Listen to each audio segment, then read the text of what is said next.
Hi everyone, my name is Zenith and I am back again with another video, and today we will be revisiting the lists. Remember last time I had explained lists in my previous lessons, and what are lists basically? If you want to create a list of some items, it could be ordered, which means with numbers, could be unordered, which means it could be with bullet points, and there's also another bonus one which I'll be explaining today, and some bonus tips about how you can make those ordered and unordered list look better. So let's get into the video without any further ado. Okay, so right now my web page is empty, and today I will be explaining how you can make unordered lists, but with a different bullet. Like you might have seen its default bullet is a disk bullet. How you can change its bullet, I will show you today. First of all, let us start with the basic list, unordered list. If you haven't viewed the previous course, then you can, if you haven't viewed the previous lesson, then you can go and view it, and then you could continue this lesson. I have explained these lists previously, so it should be quite easy now. So we create the list tag and its closing tag, copy it,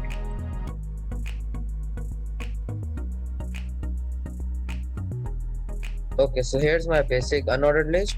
Now let us make it a list of fruits.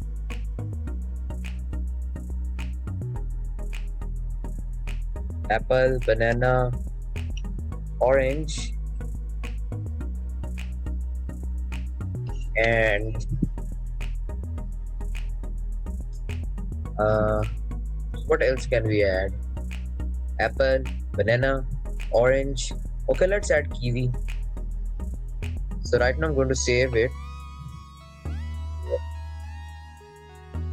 and you will see that it has now created a simple unordered list with the bullet points, and these bullet points are the disk bullet points. Now how you can change these bullet points into any other shape? So these are the possible shapes which you can change into it. It is square, and it is a circle, and it's the disk, which is by default. And how will you do that? You will need to use the type attribute. Again, it's an attribute, which means you'll be putting it in the opening tag of the unordered list. You will type, and then in the quotation marks you will name the shape you want to put in. The shape you want to put in will be, for example, square. So now you will see that the bullets will change it to a square shape.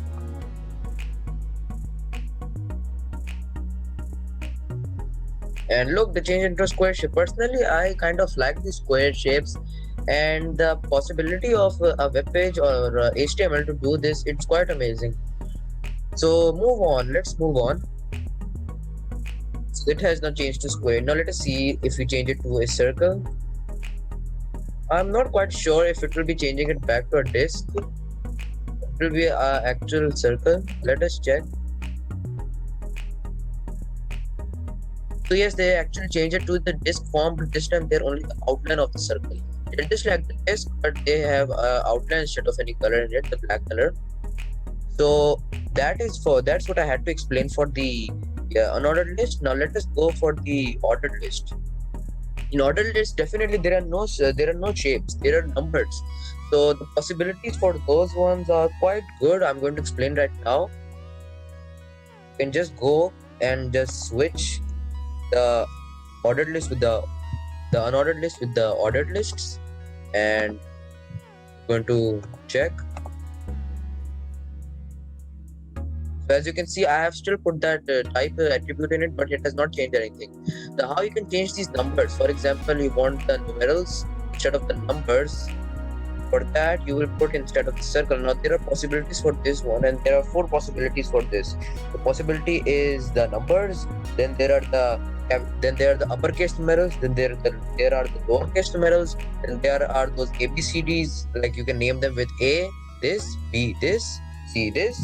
There are uppercase of them, and then there are lowercase letters of them. So first let's go with the numerals, because we have already done with the numbers.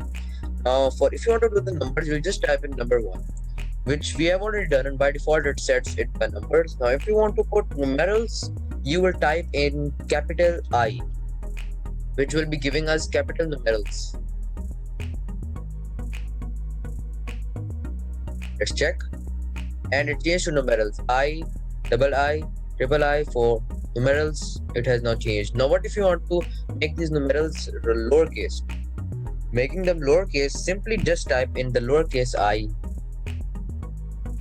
save it,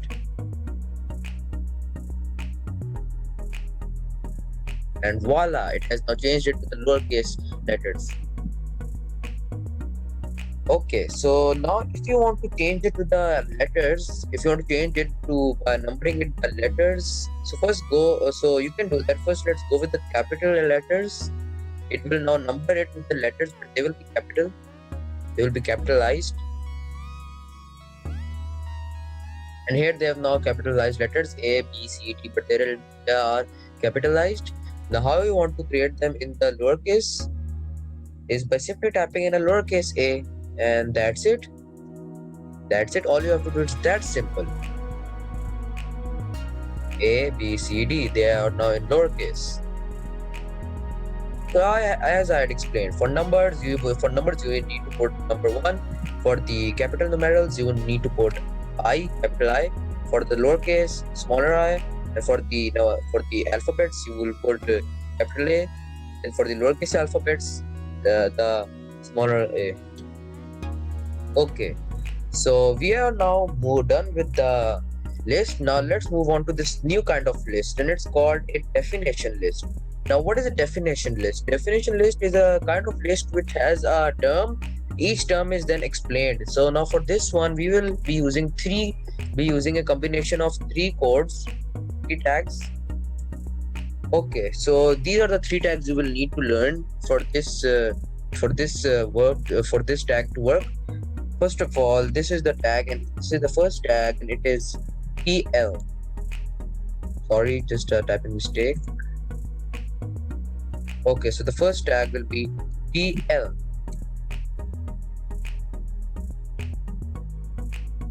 This is the opening tag, and as well as it has a closing tag. These are the 2 tags which will in which we will be doing all of the definition. Like they'll be enclosing the whole work which we will be doing. Now between these we will be creating the real work, and first of all then we'll go with TL, which will be defining definition list, and these tags are used to define each term of definition list. So like for the first term, let us say we want apple. This is a definition list, and we will put its closing tag. All of these are coming in pairs. So right now I've not made any list. I've not made a list of it. Like I've not given it a definition. Now it should appear like this, apple. That's all. Okay, so now you want to describe this word. How you can do that? You will have to encapsulate the description between the double D tags, which stands for definition. Stands for definition description. Okay. DD tag, its opening tag and its closing tag as well. For example, I type in what is apple. Apple, it is a fruit. So this is its definition, and this is the definition term.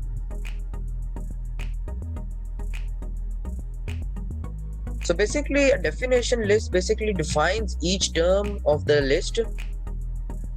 So here we have created this. Like you can also add more information.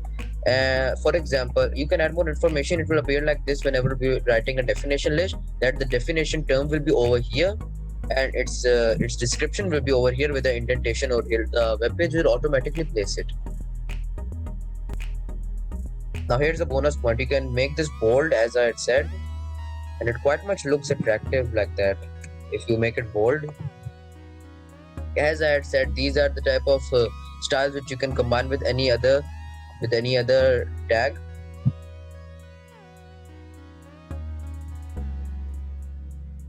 And the word is now bold. It's quite much looking good. So not only you can do this with one word, not with like one term, you can also do it like with another term. Simply just copy these terms, the apple, these 2 codes, the definition list tag and the definition description tag. Copy them and you paste them right inside the TL tags, the TL closing tag and the opening tag. All of this should be inside those two tags for the whole thing to work.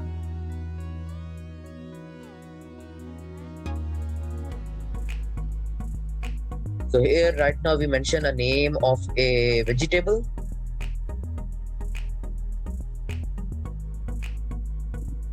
Okay, so we have now named a vegetable, and now let's check. I've also made the word bold. So yes, it gives me a form like this, and yes, you can this is a shorter way of doing the work. You can also do it in this way, that you just write the word, then you just write this over here with the spacing.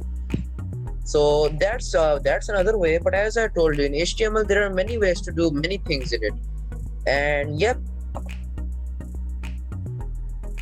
Okay, so that's what I all had for you. This was just a short course, a short lesson for you. We had just revisited the lists, and make sure you subscribe to my channel. As I'm always saying, you can get the information on time on when I'll be posting these videos, so that you can become soon a master in HTML.